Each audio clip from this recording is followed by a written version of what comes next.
오늘 시장 굉장히 좋네요. 지금 코스피가 또다시 연고점을 경신했습니다. 3,236, 1.6% 상승 중이고 코스닥도 많이 올라가네요. 네. 대형주들 제약바이오 좋고 조선주 좋고 시장 분위기 굉장히 좋습니다. 수급 측면에서 또 외국인들이 주도하네요. 네. 올라오니까 또 개인들은 또 차익 실현하는 양상이고. 아니 근데 지금 뭐 반도체 얘기하고 하이닉스 얘기했는데 더 날아가는 데는 딴 데네. 예, 제약바이오, 제약바이오. 뭐 원전, 조선 음. 이런 쪽 좋습니다. 지금 자동차는 어때요? 자동차는 어제 좀 많이 올랐잖아요. 그래서 예. 오늘은 오르긴 하는데 오르긴 다른 하는데. 섹터가 워낙 강하니까 예, 그래요. 아유, 반도체 공부 열심히 했는데 지금 이제 우리 시장 한번 또 뜯어봐야죠. 네, 오늘 크로스 리서치 한영희 수석 연구원 함께합니다. 어서 오세요. 어서 오세요. 안녕하십니까. 예. 여기까지 오시더라 고생하셨어요. 오시면서도 뭐 시장은 계속 체크하셨을 것 같은데 아니, 예. 그렇게 멀진 않았습니다. 그렇게 멀진 않아요. 가까이 살 가까이. 네. 가까워졌나요? 네. 오히려? 같은 마포 구에 계시더라고요. 지금 우리 장 어떻게 보고 계세요? 지금 이거 완전 기술적으로는 완전 싱싱해져 버렸는데. 뭐 일단은 뭐 가장 중요했던 게 이제 SK 하이닉스 실적이었습니다. 네네. 네, 실적은 뭐 나름대로 잘 발표를 했는데 그래서 일단은 중요했던 거는 뭐냐면 실적은 모두가 잘 나올 걸 예상했기 때문에 그렇게 크게 반응하고는 있지는 않습니다. 지금 그래도 뭐 NXT에서 뭐 3% 정도보다는 좀 올라가고 있기는 한데 오히려 엔비디아 쪽에 HBM4에 들어가는 일정이나 그다음에 용인 공장이 용인 팹이 얼마나 빨리 이루어지느냐에 초점이 맞춰지고 있었거든요. 예. 근데 실적도 중요하긴 하지만은 그러니까 지금 오히려 더 튀는 탄력성이 있는 데는 어디였냐면 소캠 쪽이었거든요. 소캠 아까 네. 공부했어요. 소캠.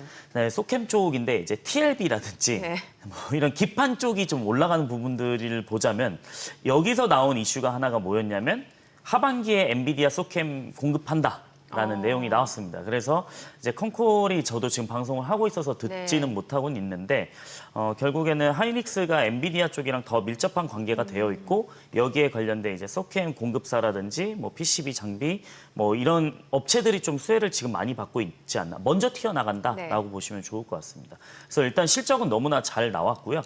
조금은 아쉬웠던 게 이제 1분기 대비해서 환차손. 이게 조금 아쉬웠는데 이것만 왜냐면 환율 보시면은 1분기부터 2분기 비교를 해보시면은 1분기 대비 2분기가 뚝 떨어지거든요. 그렇죠. 네, 그렇기 때문에 거기에 대한 환차손이 좀 아쉬웠는데 그래도 이 환차손을 다 극복할 정도로 실적은 너무나 잘 냈다라고 보시면 좋을 것 같습니다. 네, 그래요. 아니 그리고 우리 증시도 증시입니다만 또 테슬라도 실적이 나왔으니까 이것도 좀 네. 봐야 되잖아요.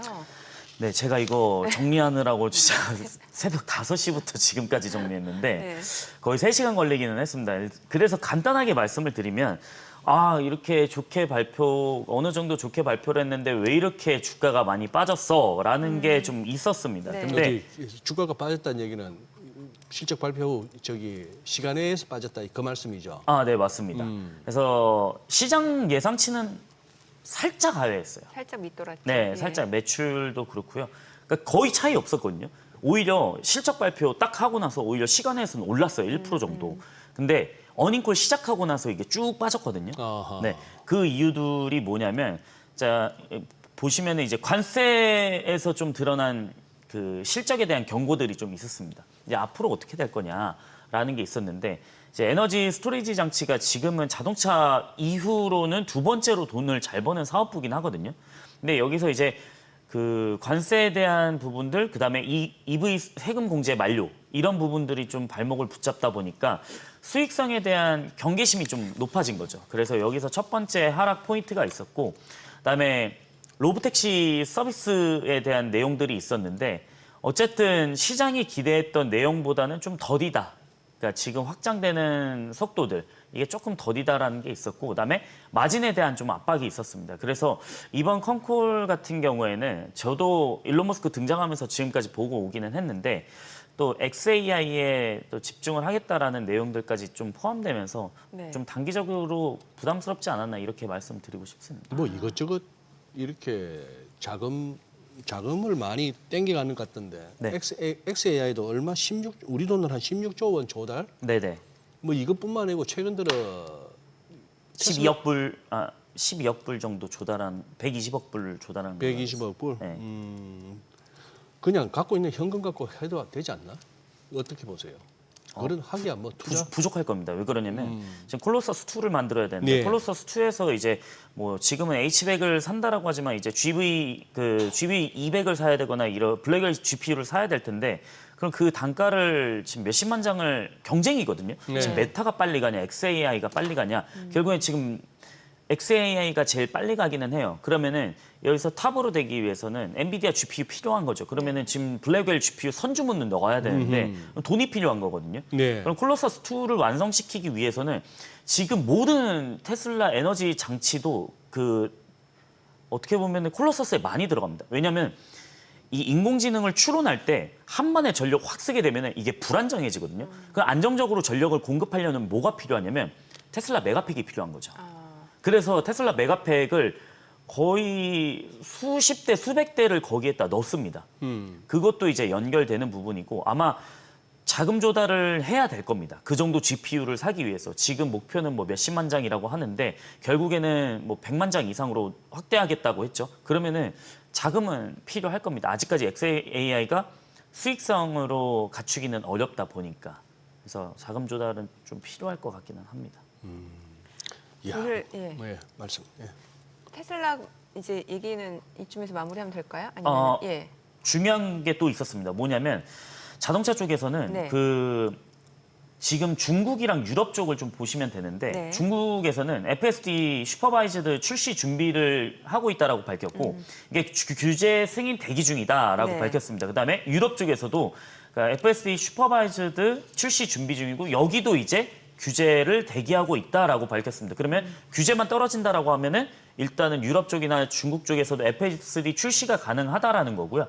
그다음에 에너지 서비스 관련해서는 마진이 굉장히 높았습니다. 거의 지금 파워월 설치 같은 경우는 5분기 연속 최고 신기록을 좀 경신을 했고요. 네. 그다음에 중요한 내용들이 이제 어닝콜에서는 로보택시 발언에서는 연말까지의 목표를 봤을 때 2025년 말까지 미국 인구의 절반이 거주하는 지역에서 자율주행 호출 서비스를 개시하겠다라는 목표를 밝혔습니다. 근데 이게 전제 조건이 뭐였냐면 규제 승인을 획득한다는 전제 조건이 있었습니다. 네. 그다음에 기술적으로는 충분히 되어 있다라고 좀 밝혔고요. 그다음에 지금 시장에서 애널리스트들이나 아담 조나스나 이런 애널리스트들이 좀 물어봤던 게 뭐였냐면 옵티머스 최근에 디자인 스튜디오 갔다 왔다고 했는데 이게 저가형 차량이에요. 옵티머스 디자인이 뭐예요? 물어봤는데 그 뭐 정확하게는 대답하진 않았지만 옵티머스에 대한 질문들도 많이 나왔습니다. 그래서 옵티머스 3 같은 경우는 정말 훌륭한 디자인이 될 것이다 라고 언급을 했고요.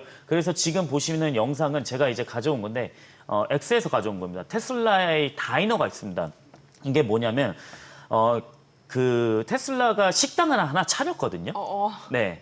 그래서 패스트푸드가 좀 있습니다. 예. 근데 거기서 오픈식을 좀 진행을 했는데 네. 저기 옵티머스가 뭘 하고 있는 거냐면 팝콘을 주는 겁니다. 팝콘을 네. 떠서 팝콘을 주는 건데 자 팝콘 저 종이가 담는 종이가 굉장히 민감하지 않습니까? 그렇죠. 왜냐하면 비어 있기 때문에 좀만 누르면 구겨지고 예. 살짝만 누르면 놓칠 수 있고 그렇기 때문에 저걸 보면서 어떻게 보면 손의 전압에 대해서 그러니까 압력에 대해서 좀 학습을 많이 했다라는 내용들을 좀 확인할 수가 있었고 그다음에 비전 인식으로 통해 가지고 저렇게 자세히 보시면은 팝콘을 2번 퍼줘요. 봤어요. 네, 한 번 퍼줬는데 확인하고 덜 네. 퍼줬으니까 한 번 더 퍼주는 겁니다. 네. 그래서 이게 일론 머스크가 얘기한 옵티머스가 저렇게 된다라고 했을 때 속도는 늦지만 인건비 절감이 어마무시하게 낮아진다라는 거죠. 그래서 저 가능성을 봤을 때는 지금 테슬라 다이너에서 24시간 일하고 있습니다. 네. 저기 24시간 돌아가거든요. 그래서 저걸 봤을 때는 저는 충분히 좀 가능성이 있지 않을까 이렇게 말씀을 좀 드리고 싶습니다. 쟤하고 대화도 가능할까요? 대화도 가능합니다. 왜냐하면 그록을 탑재하게 되면은 그록이 제가 지난주에 말씀을 드렸을 때 이 레이턴시가 2배 이상 빠르거든요. 그러니까 지금 GPT에서 음성 인식하면은 좀 느린 경우가 있습니다. 그러면 사람끼리 이렇게 대화하는 게 아니고 레이턴시가 2배면 맞아요. 그렇게. 그렇죠. 예. 이렇게 되는 예. 어색함이 있는데 예. 그게 2배가 빠른 겁니다. 아하.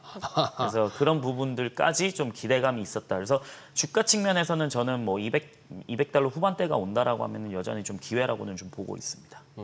아니 대화가 돼야지 저 자세만 봐서는 야 신기하다 로봇이다 로봇이 팝콘 준다 해서 보는 것도 한두 번이지. 그 다음에 이 주거니 받거니를 좀 해야 재미가 있을 것 같아가지고 충분히 가능하겠네. 그룹 탑재. 나중에는 집에 저런 휴머네드 로봇이 다 한 대씩 있으면 이제 뭐 외출하고 오면은 다 청소하고 뭐고 다 해놓고 그런 시대가 금방 올 것 같은데요. 뭐. 맞습니다. 예.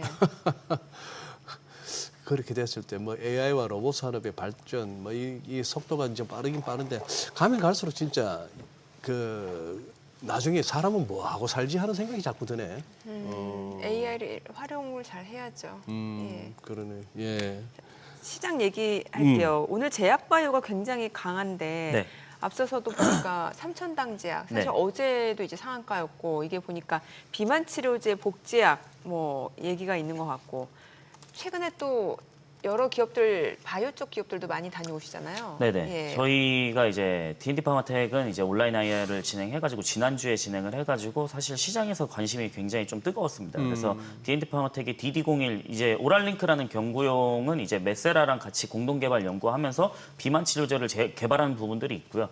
그다음에 이번에 발표한 데이터는 뭐냐면 메시 치료제. 그 간 섬유화가 되고 예. 그 메시에 대한 부분들이 그 딱딱함이 되는 부분들이 좀 어느 정도 있는데 그 데이터를 발표를 했을 때 저희가 일단은 뭐 6월 달에 발표를 했으니까 데이터는 다 나왔습니다. 근데 상당히 좋은 데이터들이 나왔고 여기서 좀 주목할 점은 뭐냐면 그 바이오마커 3대 지표들이 있거든요. 뭐 예. 콜라겐 생성 정도라든지 아니 간의 딱딱함, 탄성도라든지 이런 지표들이 있는데 그 지표들에서 위약군 대비해서 월등하게 좀 유의미한 효과들이 나왔다라는 거죠. 그래서 원래 간에서는 콜라겐이 생성이 되면은 이제 메시나 섬유화가 지속이 빨라집니다. 근데 그거를 억제할 수 있느냐도 좀 주요 포인트였는데 이제 DD01 같은 경우에는 D&D 파마텍 DD01 같은 경우에는 그거를 좀 억제하는 부분들이 있었고 그럼 이 바이오마커 3대 지표가 향후에 연관성이 있느냐 없느냐를 봤을 때 연관성이 좀 있었다라는 거죠. 그래서 우리가 좀 기대해 볼 수 있는 거는 지금 GLP-1에서는 사실 뜨거운 거는 D&D 파마텍은 메세라랑 같이 하고 있고 물론 이것도 GLP-1 글루카곤이지만 적응증이 이제 메시 치료제 쪽으로 가고 있습니다. 그래서 우리나라에서는 이제 경구용이라고 하면은 일단 D&D 파마텍이나 뭐 킵스파마 뭐 이런 쪽이 있겠죠. 근데 킵스파마는 아직 전임상이어서 휴먼 데이터가 좀 나와야지 아는 거고 저희가 어제 탐방을 좀 갔다 왔거든요. 그래서 좀 이 부분은 좀 데이터 나와봐야지 알 것 같다라고 말씀드리고 싶습니다. 저기 한수 저 지금 보니까 파라다이스 같은 네. 이 카지노 기업도 이게 보니까 몇 달 사이에 따블이 났네요. 이게 무슨 뭐 중국인 단체 관광객 무비자 입국 이런 게 좀 통했나요?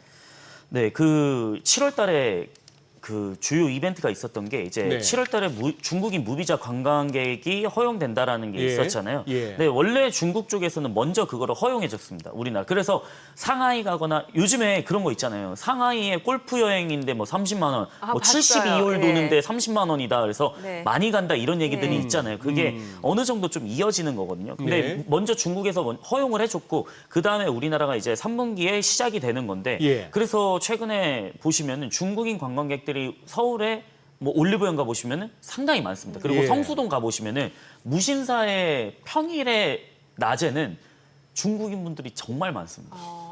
왜냐면은 요즘에는 면세점 가는 게 아니고 예.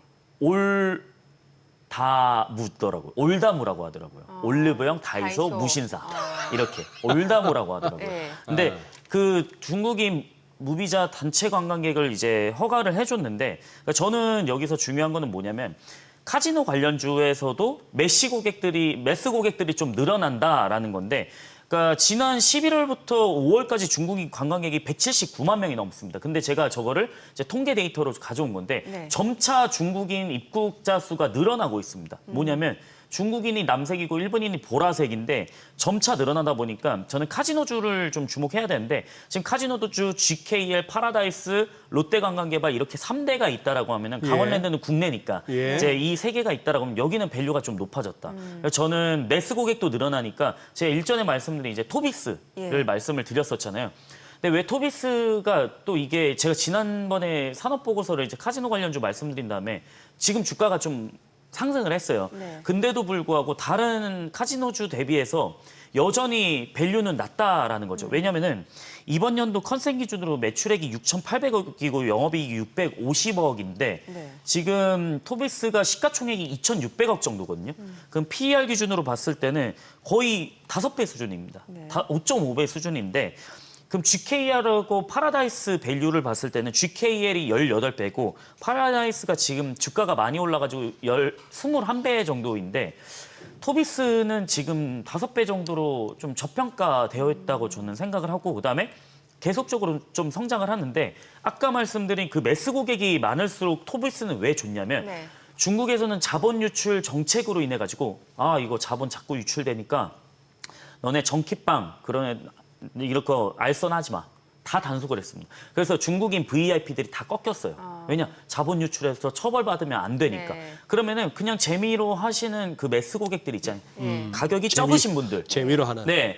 그거는 어느 정도 그냥 내 돈 잃더라도 하지. 그냥 돈을 많이 안 내시는 분들. 이분들이 지금 홀드율이나 아니면 드로백이 굉장히 많아졌습니다. 그래서 GKL 기준으로 봤을 때는 전년 대비해서 매스 고객들이 한 30%가 늘었다는 거죠. 네. 그러면 이 매스 고객들이 또 뭘로 하냐? 이 게임을 많이 하죠.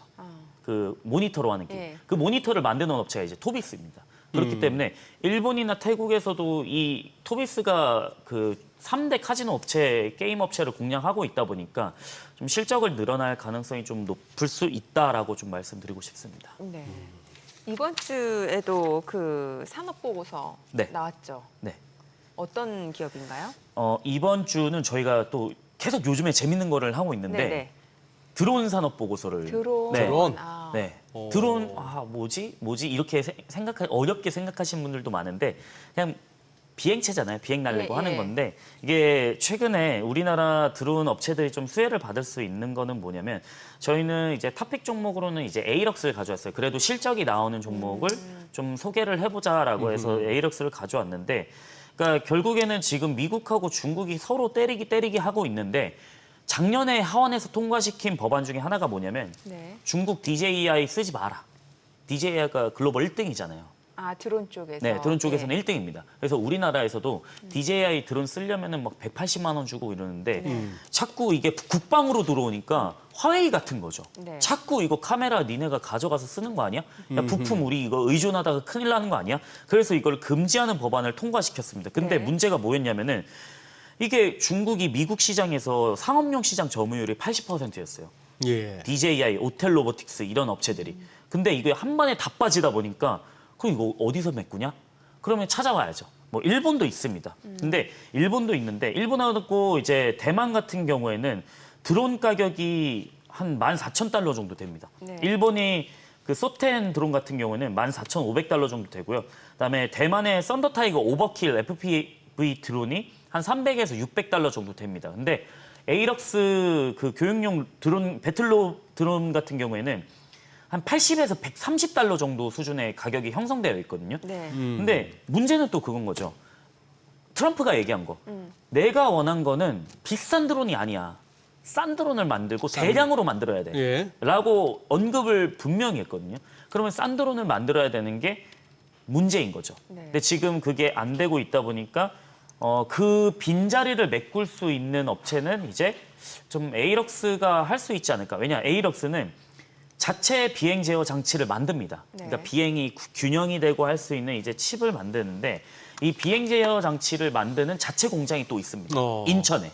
그래서 실제 드론 쪽에 저희가 탐방을 좀 갔다 온 기업이거든요. 예. 이게 탐방을 갔다 왔는데 이제 드론 쪽의 이익률은 한 20% 나오고 사실 드론 업체들이 실적이 그렇게 좋진 않아요. 근데 지금 저희가 가이던스를 봤을 때는 에이럭스가 25년도에 60억 정도 벌고 매출액도 성장을 하는데 일단은 전년 대비해서 성장한다는 게 좀 눈에 띄었고요. 그렇기 때문에 에이럭스는 지금 미국하고 중국하고 계속 때리기를 할수록 더 수혜를 받을 수 있는 기업이지 않나 이렇게 말씀을 좀 드리고 싶습니다. 그래서 외형 성장까지 같이 갈 수 있는 좀 드론 기업이다라고 이렇게 소개시켜드리고 싶습니다. 네. 주로 어디가 판매처가 어떻게 돼요? 보통은 지금은 그거입니다. 교육용 드론하고 교육용 코딩용 드론이 있습니다. 코딩을 해가지고 예. 그러니까 컴퓨터 프로그래밍 코딩을 해가지고 예. 드론을 날리는 작업들이 있고요. 예. 그다음에 그 요즘에 드론 선수들 보면은 되게 어린 친구분들이 많잖아요. 초등학생이나 그분들이 뭐 메달, 금메달도 수상하고 이러는데 그런 교육용 드론도 함께 판매를 하고 있습니다. 네. 예. 알겠습니다. 그래요. 오늘 내용 네. 잘 들었습니다. 고맙습니다. 고맙습니다.